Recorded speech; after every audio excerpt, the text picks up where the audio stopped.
তো আজকে দেখতে পাচ্ছ আমার ওয়াইফ এই যে ডালের রেসিপিটা বানিয়েছে, এখন উনি ফোন ধরেছেন, ক্যামেরা করছেন। তো আজকে আমি এটা ট্রাই করে দেখবো কেমন হয়েছে টেস্টটা।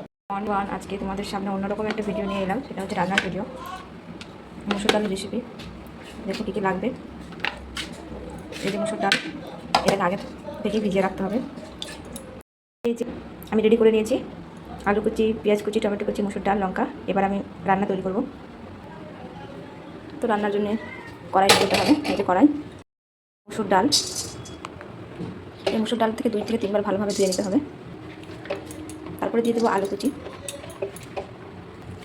তারপরে দিয়ে দেবো পেঁয়াজ কুচি, এই যে টমেটো, লঙ্কা, তারপরে দিয়ে দেবো পরিমাণ মতো লবণ, পরিমাণ মতো হলুদ দিয়ে দেবো, তারপর কাশ্মীর লঙ্কা গুঁড়ো পরিমাণ মতো যতটা নিতে পারবে আর কি। তারপর দেবো সরষের তেল,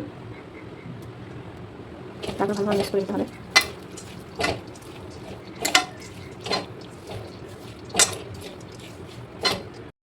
করে নিতে হবে। এবার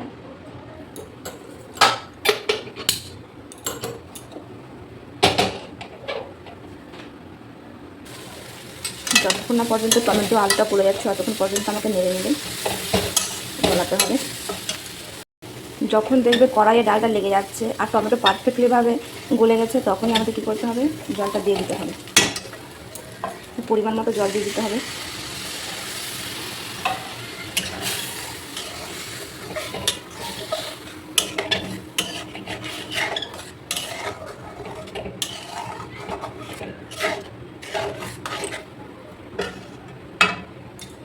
দিয়ে 2 মিনিট ঢাকনা দিয়ে ঢেকে দেবো। নেবো এবার। এরকম পেস্ট হয়ে গেছে। এরপর তেলে দিয়ে দেবো। এই যে সর্বপ্রথম সরিষার তেল, তারপর 2টো শুকনো লঙ্কা দিয়ে দেবো, তারপরে দিয়ে দেবো গোটা জিরে,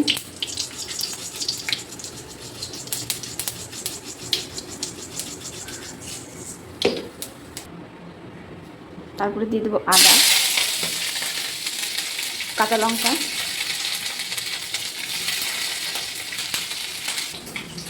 তারপরে দিয়ে দেবো ভাজা মশলা,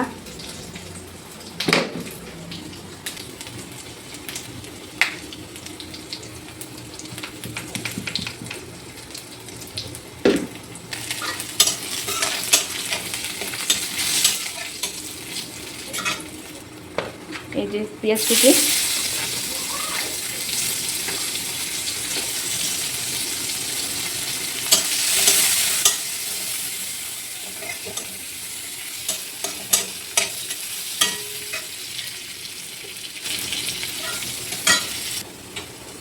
এই যে দেখো পেঁয়াজটা পুরো লাল হয়ে গেছে। তারপরে দিয়ে দেবো এটা,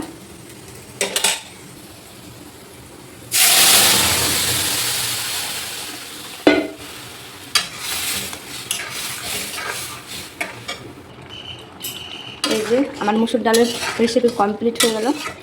তোমরা এইভাবে খুব সহজে বানিয়ে নিতে পারো। এই যে দেখো রেসিপিটা আমার তৈরি হয়ে গেছে মুসুর ডালের। তো কেমন হয়েছে তোমরা কমেন্টে অবশ্যই জানাবে। তোমরা বাড়িতে খুব সহজে ট্রাই করতে পারো, খুব ভালো লাগবে। তো আজকে দেখতে পাচ্ছ আমার ওয়াইফ এই যে ডালের রেসিপিটা বানিয়েছে, এখন উনি ফোন ধরেছেন, ক্যামেরা করছেন। তো আজকে আমি এটা ট্রাই করে দেখবো কেমন হয়েছে টেস্টটা। খুবই ভালো, যেটা দেশি খাবারের উপর পড়ে, খুব ভালো টেস্টি হয়েছে। আপনারা একবার বাড়িতে বানিয়ে দেখতে পারেন, খুব ভালো খেতে, খুব টেস্টি লাগছে, কারণ মসুর ডালের উপরে খুব ভালো লাগছে। ঠিক আছে, থ্যাংক ইউ, ধন্যবাদ। ভিডিওটা সবাই দেখবেন এবং সবাই মিলে শেয়ার করবেন। আর কেউ যদি ফেসবুক পেজ থেকে দেখছেন তাহলে অবশ্যই পেজটিকে ফলো করে রাখবেন, আর ইউটিউব চ্যানেল থেকে দেখলে অবশ্যই চ্যানেলটিকে ফলো করে রাখবেন। ঠিক আছে, আর সাবস্ক্রাইব করে দেবেন। ঠিক আছে, থ্যাংক ইউ, ধন্যবাদ।